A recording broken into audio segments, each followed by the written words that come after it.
Bonjour, c'est iPod Touch chez Pro et aujourd'hui je vais vous montrer deux petits tweaks qui se ressemblent, c'est pour ça que je fais deux tweaks en un dans le fond pour vous montrer la vidéo. C'est Wi-Fi Icon puis Air Mode Icon, Airplane Icon, il a changé de nom récemment. Alors juste vous montrer ces deux applications là à quoi ils servent, dans le fond c'est des tweaks, ils sont gratuits sur Cydia. Alors je vais commencer par Airplane Icon. Fait que tout simplement, Airplane Icon, ça rajoute une icône sur le springboard de votre appareil. Ça fait comme dans SB Settings. Alors quand vous cliquez dans SB Settings, vous avez la possibilité d'activer le mode avion. Eh bien, c'est la même chose, mais si vous n'avez pas SB Settings, eh bien, vous avez l'alternative de l'avoir sur votre springboard. Alors directement depuis une icône sur votre appareil, vous pouvez appuyer dessus et ça met automatiquement votre appareil en mode avion. Alors ça, c'est Airplane Icon. Alors c'est un tweak qui est gratuit sur Cydia. Puis il y a l'autre qui est Wi-Fi Icon. Lui, il fait la même chose. Alors si je tape Wi-Fi Icon, comme lui. Alors Wi-Fi Icon, il fait la même chose. Ça donne cette image-là qu'on a vue il y a quelques secondes, comme ça. Puis ça te dit en label, dans le fond, en texte, le nom du réseau auquel tu es connecté. Fait que tu peux en le maintenant fermer ton Wi-Fi, en appuyant juste une fois, voir son IP address, etc. Fait que vous installez les deux, Wi-Fi Icon et Airplane Icon. Je vais fermer Cydia. Et les deux icônes sont ici. Alors on voit Airplane Icon, fait que si je l'active, ça va le mettre en mode avion. Alors, mettons, comme ceci. Il est en mode avion, on le voit par en haut. Je réactive, fait que dans le fond, je l'enlève. Ce que j'aime moins avec Airplane Icon, comparativement au Wi-Fi Icon, c'est qu'on peut pas voir, admettons qu'on n'a pas de status bar parce que tu l'as enlevé avec une application ou whatever, eh bien, on peut pas voir s'il est en mode avion ou non. Fait qu'il faudrait aller checker dans les réglages tout le temps, voir s'il est activé ou non, si tu n'as pas de statut en haut. Mais si tu en as un, tu peux le voir directement juste avec le petit signe d'avion en haut à gauche.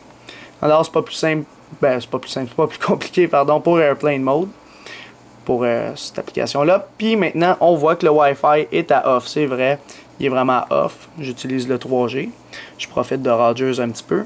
Alors comme label en dessous, ça va marquer un O pour off. Alors pour l'activer, on fait juste le maintenir, ça va pas commencer à shaker pour toutes les applications. Comme ça, c'est la seule application qui fait ça. Fait que là, on peut voir le nom de mon réseau qui est routeur du pont 1. Je vais juste le tasser parce que les textes s'embarquent. Là, on peut pas le tasser. Bon, un autre désavantage que je viens de constater, on pourra pas le bouger. Alors, si vous voulez le bouger, je pense qu'il faudra que tu en maintiennes un autre. Puis là, tu pourras le bouger. Fait que ça, il faudra que tu fasses ça comme ça. Alors là, ça va donner ça. Routeur du pont 1 qui est mon nom de réseau. Puis là, si tu appuies dessus, une fois, je pense qu'on voyait l'adresse IP. Ou sinon un double tap. Ouais, c'est ça comme ça. Là, on voit l'adresse IP en ce moment. 192.68.1.132. Alors, c'était pas plus compliqué pour ces deux petits tweaks-là. C'est pour ceux qui n'aiment pas SB Settings pour activer, désactiver vos affaires. Ou tout simplement UI Settings directement dans la barre de votre multitâche ici. Alors, si on va là, ici, vous avez les... Oups, on le voit pas. Juste un instant, je vais effacer mon Mobile Notifier. Si vous allez dans les settings, dans le fond de votre multitâche, puis vous avez installé UI Settings, qui est sur la source d'iPod Touch Shop aussi, vous avez cette petite option-là. Respring Wi-Fi Airplane. Quand c'est en vert, ça dit que c'est activé. Quand c'est en rouge, ça dit que c'est désactivé, etc. Fait que ça, c'est UI Settings, qui fait la même chose que SB Settings. C'est juste d'une différente façon. Alors, c'était pas plus compliqué pour ces deux petits tweaks-là, qui sont gratuits sur Cydia. C'est la fin de la vidéo. Visitez mon site internet www.ipodtouchesupro.com et n'oubliez pas de vous abonner à mon canal YouTube, tout simplement en cliquant sur s'abonner ou subscribe en anglais, qui est situé au-dessus de chaque vidéo ici. Et en cliquant sur s'abonner, vous allez être abonné à ma chaîne de YouTube Hello3isthepro pour recevoir toutes les prochaines vidéos que je vais sortir sur les iPod Touch, iPhone et iPad.